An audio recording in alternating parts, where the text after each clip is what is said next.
उत्तराखंड की निकायों में किसकी सरकार बनने जा रही है, इसका फैसला 25 जनवरी यानी कल हो जाएगा। निकाय चुनाव के परिणाम को लेकर नेताओं में भी बेचैनी देखी जा रही है, क्योंकि ये चुनाव 2027 के सियासी रण का सेमीफाइनल माना जा रहा है।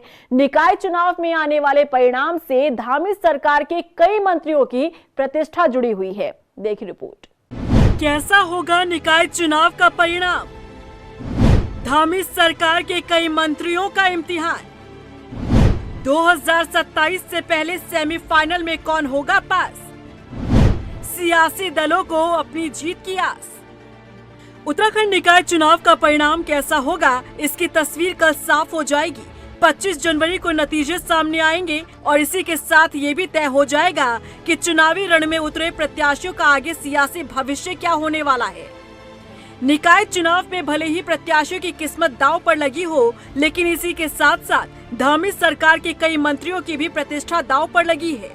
2027 विधानसभा चुनाव से पहले ये निकाय चुनाव सेमीफाइनल के तौर पर देखा जा रहा है।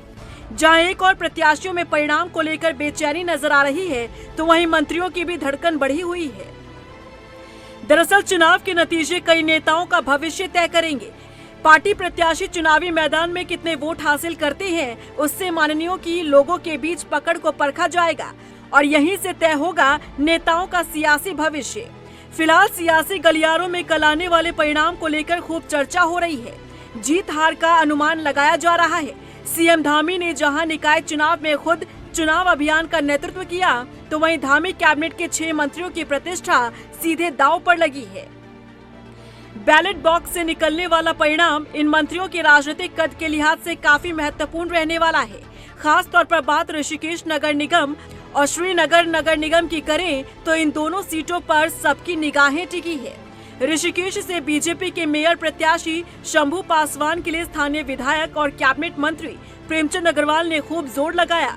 यहाँ मंत्री प्रेमचंद अग्रवाल ने बीजेपी प्रत्याशी के लिए खूब प्रचार किया। इस सीट पर मुकाबला त्रिकोणीय है। कांग्रेस के साथ साथ निर्दलीय प्रत्याशी मास्टर जी भी कांटे की टक्कर दे रहे हैं। वहीं बात श्रीनगर की करें तो यहाँ मंत्री धन सिंह रावत भी चुनाव के दौरान खूब एक्टिव नजर आए। आशा उपाध्याय को टिकट दिलाने में धन सिंह रावत की भूमिका अहम रही। चुनाव के नतीजों को मंत्री धन सिंह रावत के राजनीतिक कौशल की बड़ी परीक्षा के रूप में देखा जा रहा है। इसी तरह लोक निर्माण विभाग मंत्री सतपाल महाराज के क्षेत्र सतपुली का परिणाम उनके लिए महत्वपूर्ण रहने वाला है।